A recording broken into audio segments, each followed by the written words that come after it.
aldermanic forum at which many of these folks were at, contended that Evanston has a political machine, or multiple machines.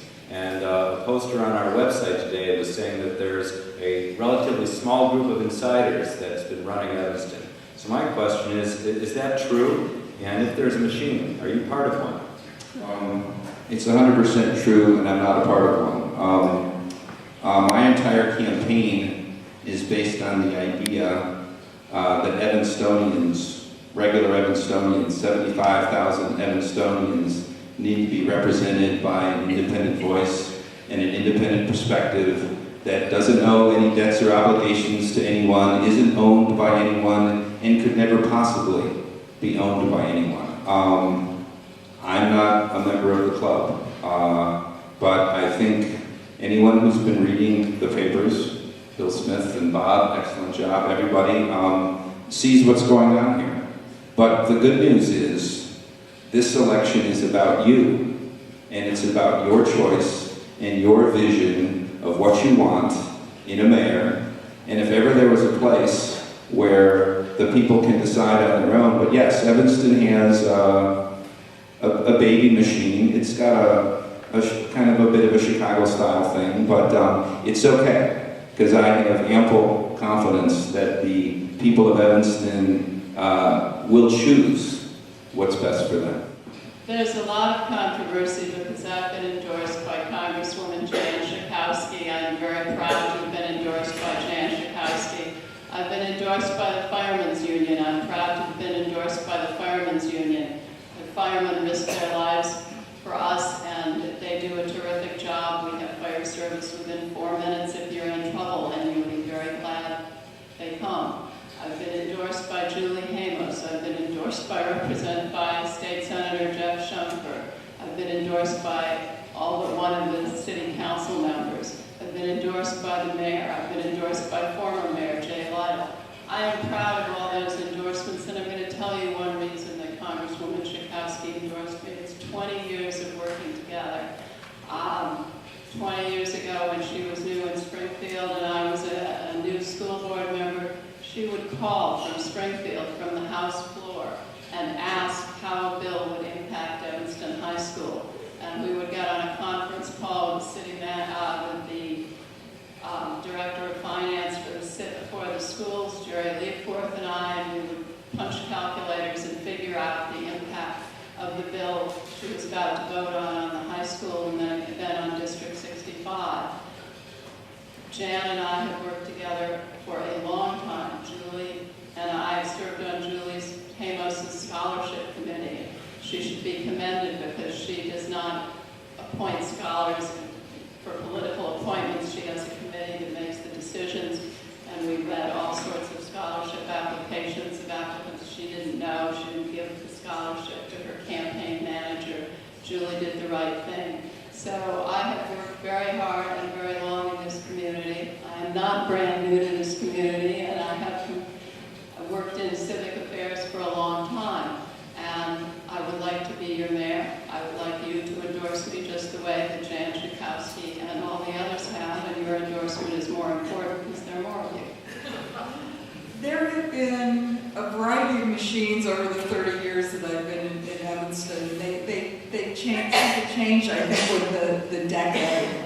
I am not part of the machine. I am a city planner, and quite frankly, early in my career, there's a federal piece of legislation called the Hatch Act, which basically says if you're a civil servant, you don't engage in politics. So running for mayor is something that has taken me definitely out of my comfort zone. But I have a vision that for Evanston that involves having all of Evanstonians work together to create whatever our vision for the future is going to be and the strategies to take us to that future.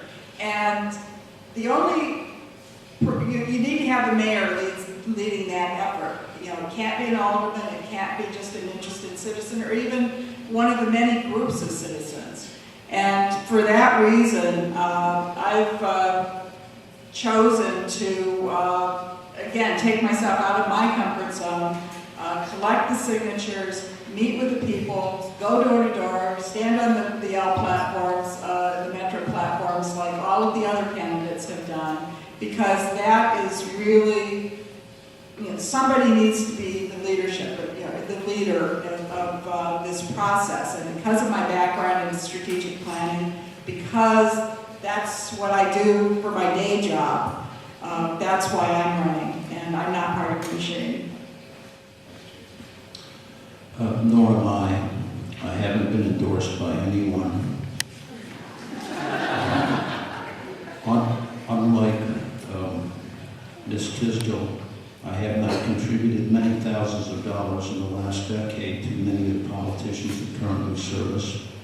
I have contributed to President Obama's campaign, but that's the only one. I'm not on a first-name basis with Dick Durbin or Jeanne. I don't have 500 people on my list of volunteers. To me, that's a machine. But there's nothing wrong with a machine. Nothing at all. That's fine. What I think is wrong is taking money from unions with whom you will be negotiating contracts down the road. That I think is wrong. Liz, you can have time to respond. Jeff, first of all, Stuart, $500 does not buy anyone's vote. Second, the mayor does not negotiate contracts with the unions. The human resources person does that. And third, nobody is trying to buy anybody. The firemen are terrific guys. They have never, ever done anything to merit your pay-to-play accusation. They do not have huge salaries. They have very nice pensions, but they're living on salaries right now that are good but not great. You show what they've gained from that accusation, which was terrifically damaging. That's the kind of thing a mayor should not do, is go to war with the firemen in the city of Evanston. They are terrific, and they ought to be honored for their service.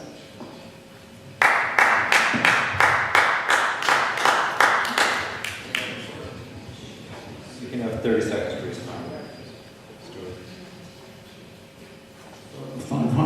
It's $500, but it's also services. Why do you think the union, the firemen's union, gave you the money? And why do you think they have allowed their off-duty firemen to circulate campaign literature on your behalf?